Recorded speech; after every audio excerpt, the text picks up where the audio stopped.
In this video, we're going to focus on the cations, or the positively charged ions that could be present in the form of a salt, and to understand the guidelines for how that affects pH.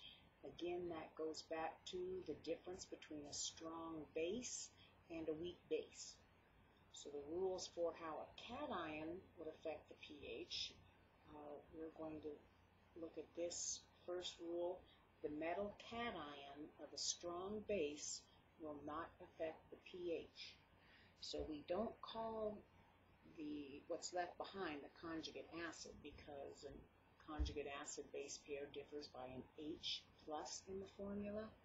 But in a way, we can think about, for example, the sodium ion would be, we could call it the conjugate acid, but we don't do that. We call it a metal cation instead.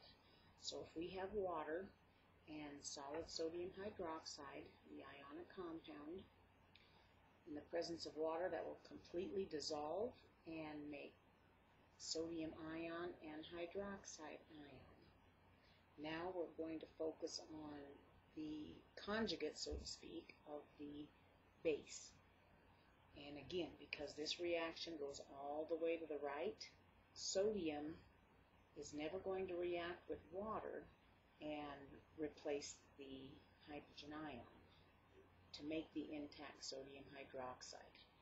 Theoretically, on paper, it looks nice. We could have a sodium ion, and this could be a single replacement reaction, where now the sodium replaces the hydrogen, so it leaves behind sodium hydroxide and a hydrogen ion. So technically, any positively charged metal could make a solution acidic. So we're going to be considering again the conjugates, or the metal cations of bases. So the metal cation of a strong base will not affect pH, but the conjugate acid of a weak base will make the solution acidic. And again, bases are a little bit more confusing than acids for a couple of reasons, but just to do a quick summary on that, all of the strong bases are ionic compounds, a metal ion versus the hydroxide anion. And so these just happen to be ionic compounds that are completely soluble. We might remember from the solubility guidelines that hydroxides are insoluble unless they're with column 1 metals, lithium, sodium, or the heavier column 2 metals. Weak bases are covalent compounds where the electrons are shared. So the weak bases always have this nitrogen group in them, and nitrogen's lone pair makes it easy to pull a hydrogen off of water. And so we call the most common basic reaction in the presence of water. This does turn into leaves behind a hydroxide. So this lone pair is able to pull a hydrogen off of water, and we're left with NH4 plus in this example and OH minus.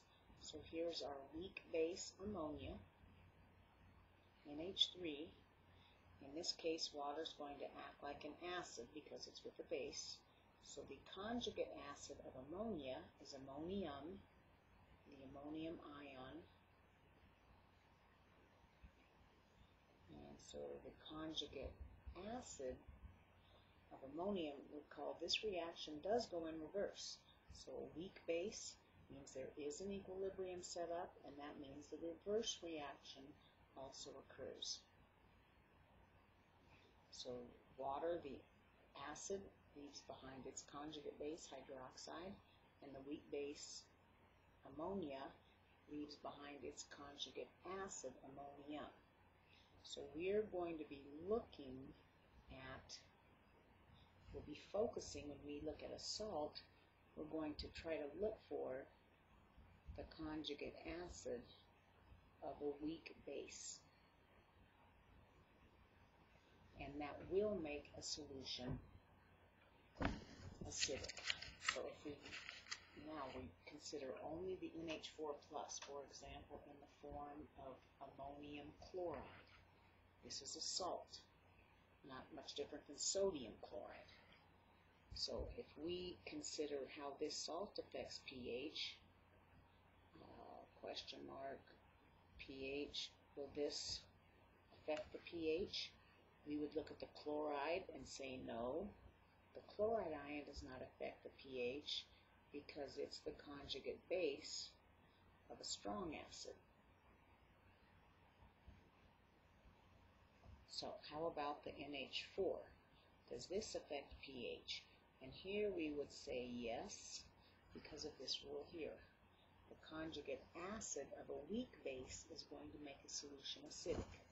So if we look at that reaction, yes, because it's the conjugate acid of a weak base. Now ammonia, the base is not in solution. So the conjugate does not have to be there as a result of its acid. Ammonium could be in solution just in the form of a salt. This is still the conjugate acid of the weak base ammonia, whether or not we ever had any ammonia in solution or not.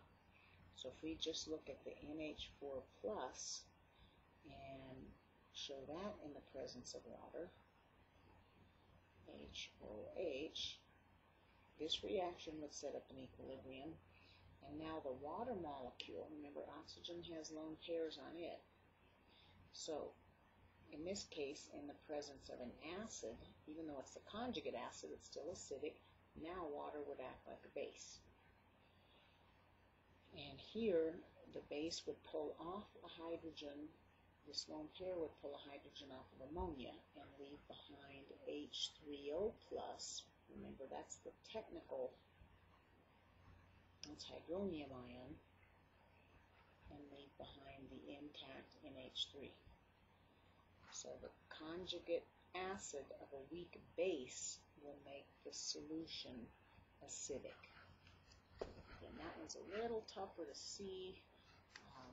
When we're dealing with bases, it's a good idea to write that reaction with water.